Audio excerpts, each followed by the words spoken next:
billion.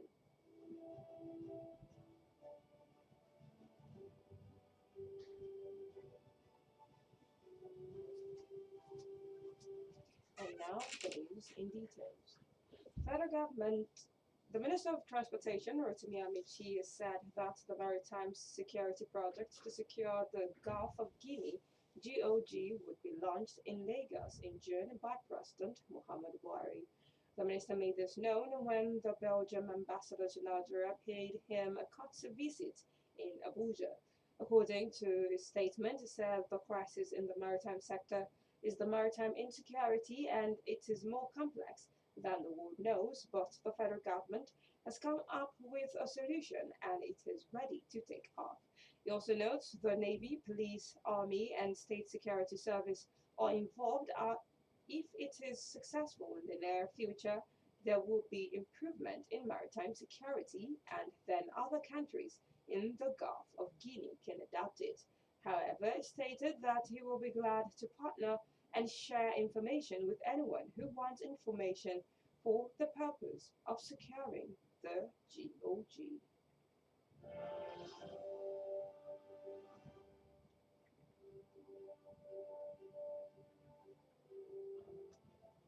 The Nigeria Center for Disease Control (NCDC) has registered 49 new cases of coronavirus disease COVID-19, bringing the total number of infections in the country to 165,901. The Public Health Agency noted that the newly reported infections raised the country's tally of confirmed COVID-19 cases to 165,901 and the death toll from the disease to 2,067. It disclosed that additional 4 people have been successfully treated and have been discharged from its isolation center, bringing the active caseload across the country to more than 7,300. The NCDC noted that additional recoveries reported on Wednesday increased the country's numbers of recoveries and discharges to 156,459. However, the new cases were reported in 6 states and the Federal Capital Territory (FCT). And according to the NCDC, 21 of the new infections occurred in Lagos, 16 in Rivers, 5 in the FCT, as Kano reported 3, and Akwa Ibom 2, while Ebonyi and Ekiti State had 1 each.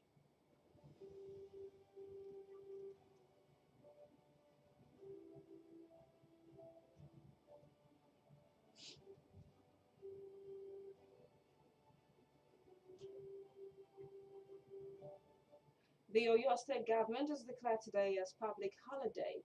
The chief press secretary to Governor Sheyi Makinde, Mr. Taiwo Adisa, confirming the development, said the governor approved the holiday to enable the state conduct each free local government election. He urged residents to go about their activities peacefully while coming out en masse tomorrow to vote. According to Mr. Adisa's statement, he said Governor Makinde has authorized the declaration of May 21st as a public holiday. The declaration is to enable residents to participate in the council elections. However, he also said indigents and residents are all enjoined to go about their activities peacefully while trooping out en masse to their polling booths to perform their civic responsibility tomorrow.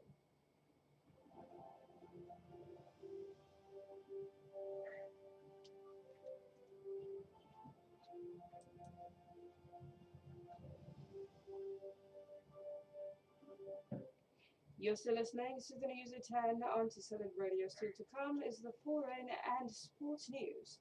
Do remember that you can download our app T-Solid on Play Store or log on to www.tsolid.tv. You can as well follow us on our social media platforms, all at T-Solid Radio TV.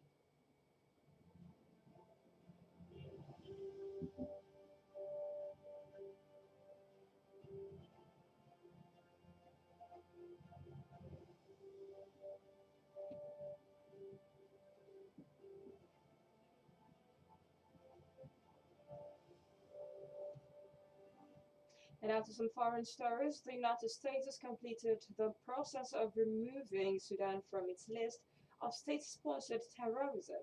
A document by the United States Treasury Department said the Department of Treasury's Office of Foreign Assets Control, or FAC, is amending the terrorism list government sanctions regulations to implement the rescission of the designation of Sudan as a state sponsor of terrorism. The decision officially entered into force on Wednesday. As however, on 14th December 2020, United States formally removed Sudan from the list, ending 27 years of United States sanctions and severe damage inflicted on the country's economy. The country was put on the United States list after the first attack on the World Trade Center in New York in 1993, where Sudan hosted a number of Islamist militant groups, as well as Al Qaeda leader Osama bin Laden.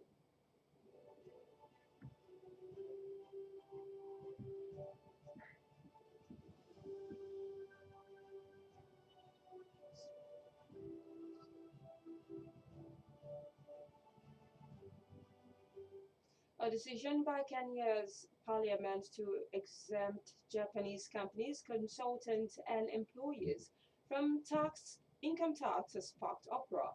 The vote passed on Wednesday targets those involved in projects financed by the government of Japan. The government said the benefits of the deal are greater than the foregone taxes, but Kenya's civil societies are about to go to court to challenge the exemption, arguing that it is prone to abuse as it lacks clarity.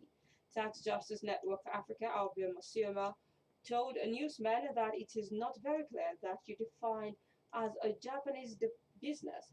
What would stop an Indian business from going to Japan, registering as a Japanese business, and then come in to take advantage of similar exemptions?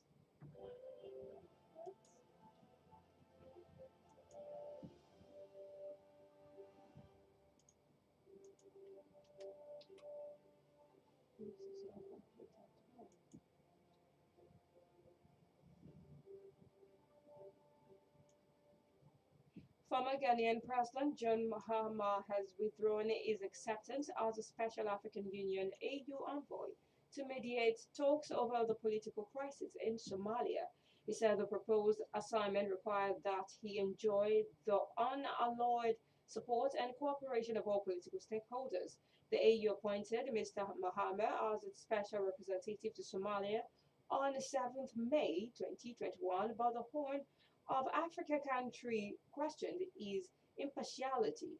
However, the country last week formally rejected Mr. Mohammed's appointment, citing his extensive links with Kenya, saying it was important for such a person to be seen as impartial. And according to the report, the relation between the two countries have been frayed in recent years, with Somalia accusing Kenya of meddling in its domestic political affairs, which Kenya has since denied.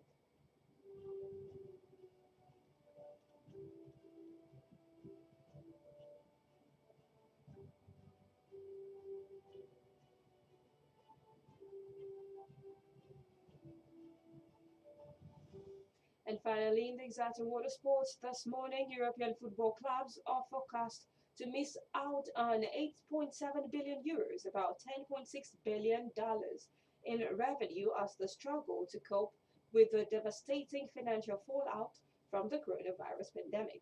The annual European Club Footballing Landscape Study says the current projection of lost revenues in the 2019 2020 and 2020-2021 financial years is 7.2 billion euros for top tier clubs and 1.5 billion euros for lower tier outfits. The UEFA president Alexander Sferin in last year's report said that European football was strong, united, resilient, and ready for new challenges, but no one could have predicted that we would have to face the biggest challenge to football, sports, and society in modern times. According to a statement, it said the national leagues and UEFA's clubs competition, the Champions League and Europa League, have largely been played out behind closed doors since the pandemic hit Europe in early 2020.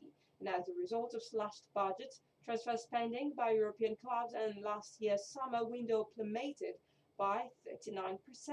However, Seferin admitted more permanent changes may be required to FFP.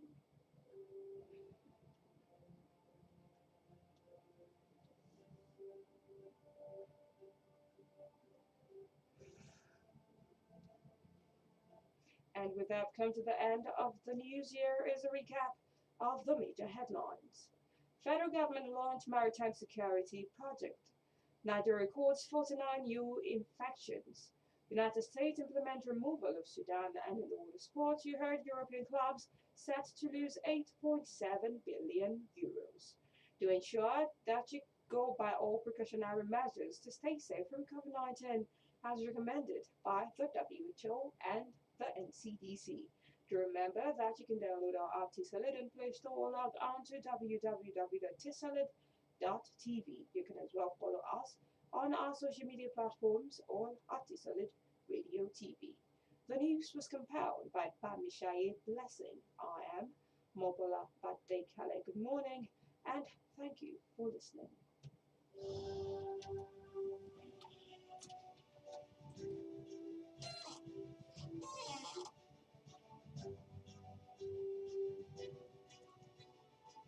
This is T Solid Radio. Warning: if you don't like addiction, don't listen to us. We are sure to